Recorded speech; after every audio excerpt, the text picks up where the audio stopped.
针对着这美国关税冲击呢，总统赖清德除了去到台中和业者座谈以外，伊也讲到呢，台湾是列伫咧美国头一批谈判名单内面，会确保着国家的利益。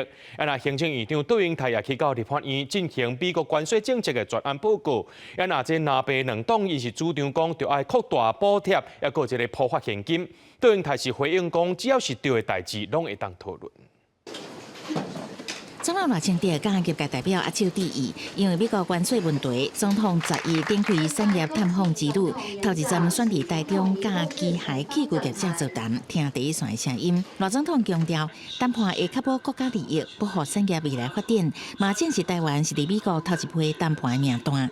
第一时间就将咱台湾的这个对策甲计划送到美国政府。咱台湾现处是美国政府列入第一批的谈判的名单内底，政府会做好准备来和美国好好来谈判。我们不怕竞争，但是我们的竞争对手韩国、日本24、25，欧盟20。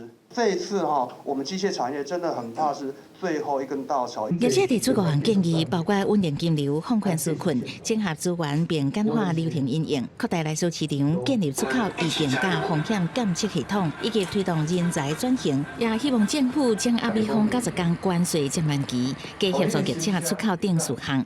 行政院长杜英泰嘛到立法院做关税专案报告，针对有关对美国谈判的人选，也甲台美协签双方贸易协定的空间。这拢是关心的焦点。他如果能够代表我国过去来跟美国来做谈判的话，我们最近展开产业之旅，也跟个别的业者有一些沟通跟座谈的机会，去争取跟美国签订 BPA。